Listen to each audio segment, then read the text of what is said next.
What if everything you've been told about success, competition, and innovation is completely backwards? Peter Thiel, the billionaire co-founder of PayPal and the first outside investor in Facebook, drops a truth bomb that will shake your worldview. Competition is for losers. Yes, you heard that right. While everyone is fighting to be the best in a crowded market, the real winners are creating markets where they have no competition at all. They're going from 0 to 1, creating something entirely new rather than copying what already exists. In the next 30 minutes, I'm going to break down the revolutionary ideas from 0 to 1 that transform companies like Google, Facebook, and PayPal from garage startups into world-dominating monopolies. Stick around because what you're about to learn could be the difference between building another failed startup and creating the next billion-dollar company. Let's start with the most fundamental concept in this book: the difference between going from 0 to 1 versus going from 1 to N.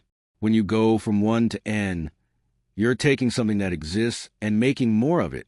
You're copying, iterating, or scaling horizontally. This is globalization, taking things that work and spreading them worldwide. Opening another coffee shop, launching another social media app, creating another rideshare company. These are all 1 to N moves. But when you go from 0 to 1, you're creating something fundamentally new. You're bringing into existence something that never existed before. This is vertical progress, true innovation, and it's exponentially more valuable than horizontal progress. Think about it. The first smartphone was a 0 to 1 moment. Every smartphone since then has been 1 to N. The first search engine was 0 to 1. Every search engine improvement since has been incremental. Thiel argues that the future is built by people who can go from 0 to 1, not by those who simply copy and compete. Here's where Thiel introduces what might be the most important question in the entire book. What important truth do very few people agree with you on? This question is brutally difficult to answer because it requires you to think independently about the world and challenge consensus views. Most answers people give are either not contrarian or not important. Saying our education system is broken isn't contrarian. Lots of people believe that. Saying, I prefer coffee to tea might be contrarian in some circles, but it's not important.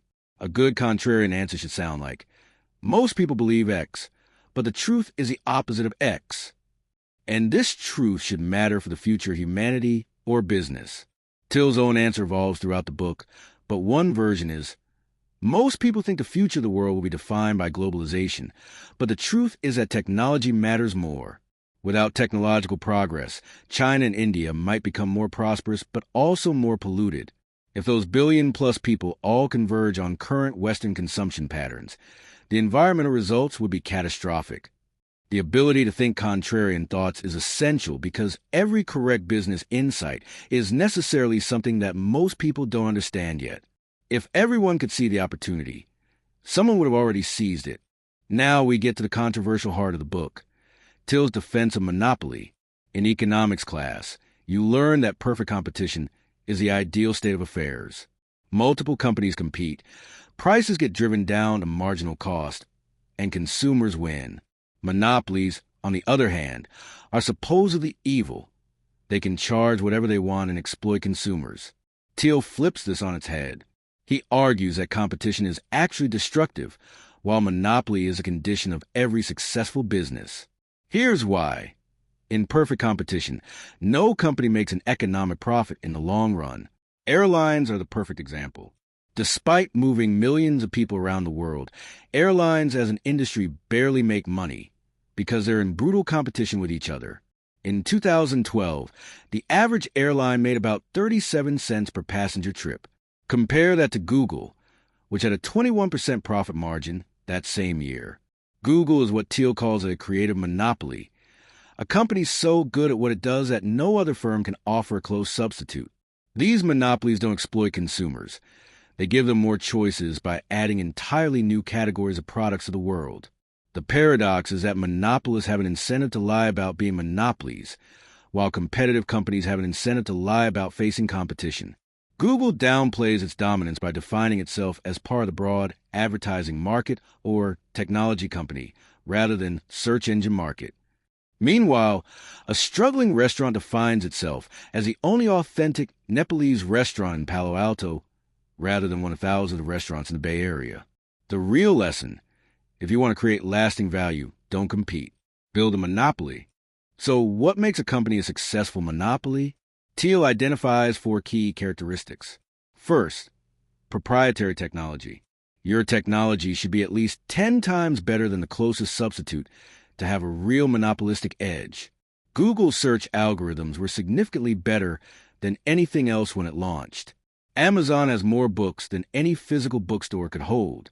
Anything less than 10x improvement will be perceived as marginal and easy to compete with. Second, network effects. Your product becomes more valuable as more people use it. Facebook is a classic example. The more friends are on Facebook, the more valuable it becomes to you. But network effects alone don't create a monopoly. You need to start with a small group where the network effect still works, then scale from there. Facebook started with just Harvard students. Third, economies of scale. Monopoly businesses get stronger as they grow. Software startups especially benefit from this. The marginal cost of serving one more customer is close to zero. A social network serving 100 users doesn't benefit much from economies of scale, but one serving 100 million users is incredibly difficult to challenge. Fourth, branding. Strong brands are powerful, but alone they're not enough. Apple has a strong brand, but it's built on top of proprietary technology, ecosystem lock-in, and elegant design. Creating a strong brand without substance is like trying to build a house starting with the paint job. The key insight: you need to dominate a small market first before expanding to adjacent markets. Amazon started with books, then expanded to other media, then to general merchandise. Don't try to be everything to everyone on day one. Here's another contrarian insight: being the first mover isn't as important as being the last mover. We celebrate pioneers, but Thiel points out that it's better to be the last mover, to make the final great development in a specific market and enjoy years or decades of monopoly profits. What matters is generating cash flows in the future, not being first to market. Consider, Netscape was the first popular web browser, but it's gone. Internet Explorer dominated for years. Now Chrome leads. Being first doesn't guarantee you'll be last. A company's value consists of an ability to generate cash flows in the future. Most of a tech company's value exists far in the future. Twitter was valued at more than $20 billion despite never having turned a profit, because investors believe future profits would materialize. This creates an interesting dynamic. You need to be thinking 10, 20, or even 50 years into the future. Can you still be dominant decades from now? PayPal succeeded not because it was the first online payment system, but because it solved the right problems at the right time and built lasting network effects. Why do so many companies fail to innovate? Thiel argues it's because we've stopped believing in secrets, hidden truths about the world that haven't been discovered yet. There are 2 kinds of secrets: secrets of nature and secrets about people. Natural secrets involve undiscovered aspects of the physical world. Secrets about people are things that people hide because they don't want others to know. Most people act as if there are no secrets left to discover. They believe everything important is either already known, we learned in school, or impossible to figure out, it's a mystery. This creates a kind of intellectual complacency. But the world is full of secrets waiting to be discovered. Consider, HP, Yahoo, and other once great companies fell apart partly because they stopped believing they could discover new secrets. They became complacent. Meanwhile, successful companies are founded on secrets, important truths about the world that founders discovered and others missed. The question every founder should ask: what secret is nature not telling you? What secret are people not telling you? Maybe there's an industry that seems hopelessly complex, but is actually simple once you understand it. Maybe there's a customer need that everyone assumes doesn't exist. These hidden truths are the foundation of 0 to 1 companies. When you discover a secret and you're ready to build a company around it, the foundation you lay is critical.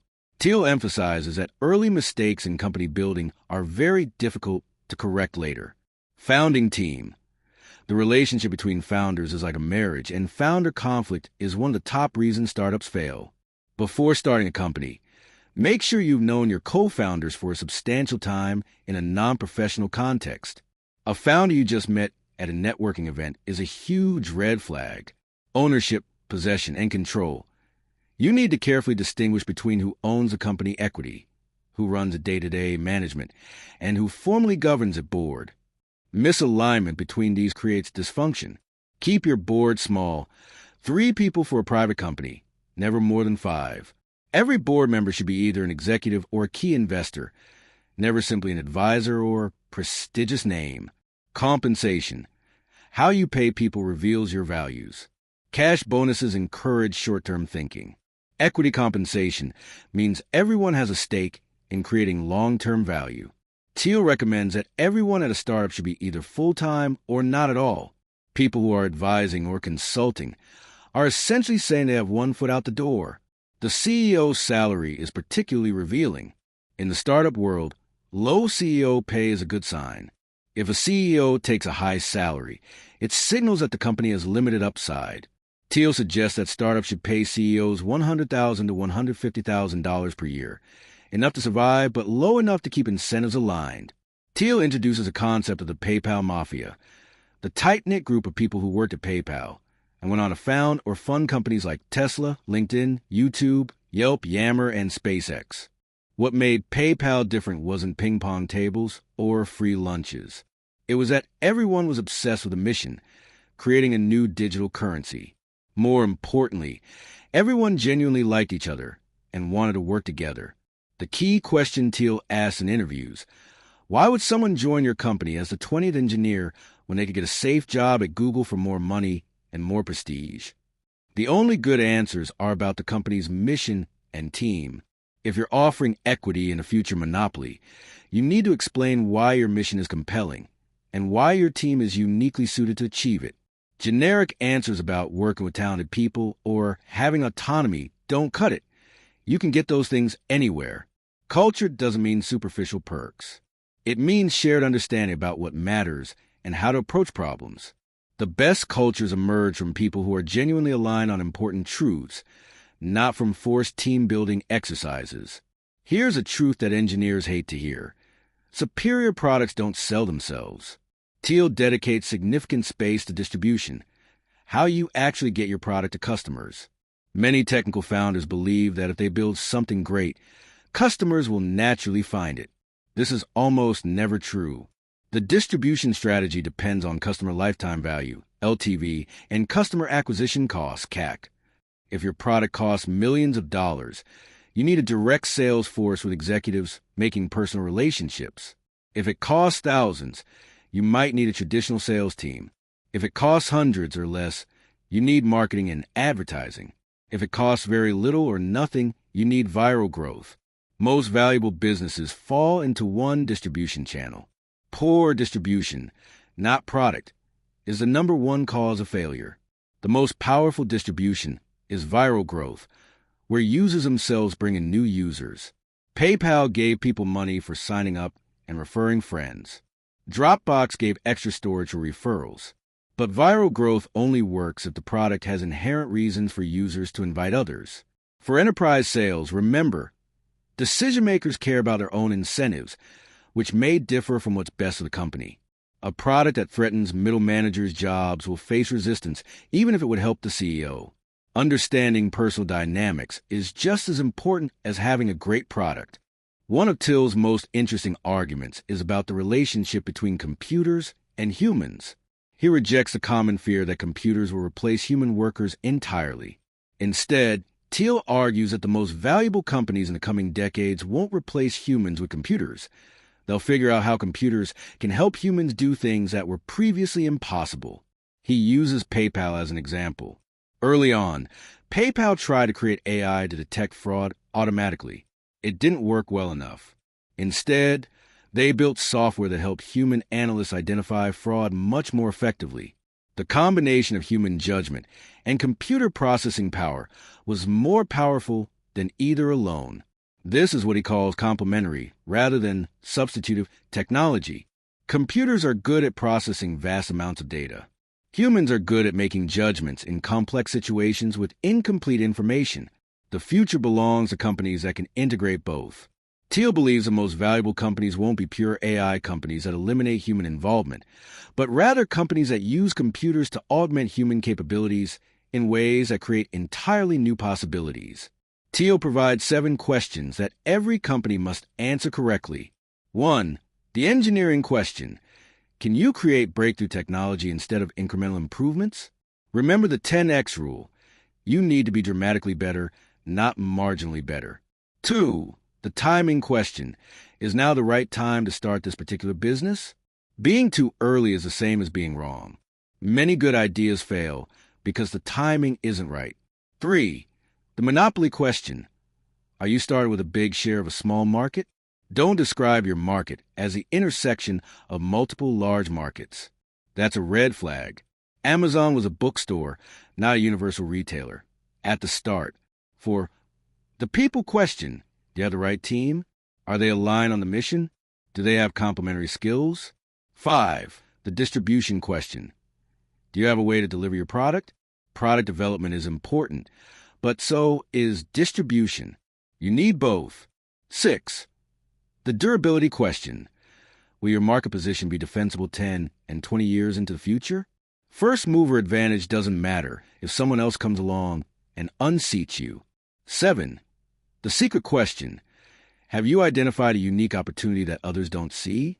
If your company is based on conventional wisdom, it probably won't succeed. Most companies answer none of these well. If you can answer all 7, you're likely to succeed. If you answer 5 or 6 well, you'll still do better than the competition. In the final sections, Thiel explores the unusual psychology of founders and the cultural dynamics of successful startups. He notes that successful founders often have seemingly contradictory traits. They're both insiders and outsiders, comfortable enough in the mainstream function, but different enough to see things others miss. Many are slightly extreme or unusual in their backgrounds or personalities. This creates what Thiel calls a founder's paradox. Founders are both essential to their company's success and often controversial figures. Steve Jobs, Bill Gates, Larry Ellison, and other legendary founders were all difficult people in various ways, but their ability to see things differently enabled them to build revolutionary companies. Thiel also examines startup culture through the lens of cults.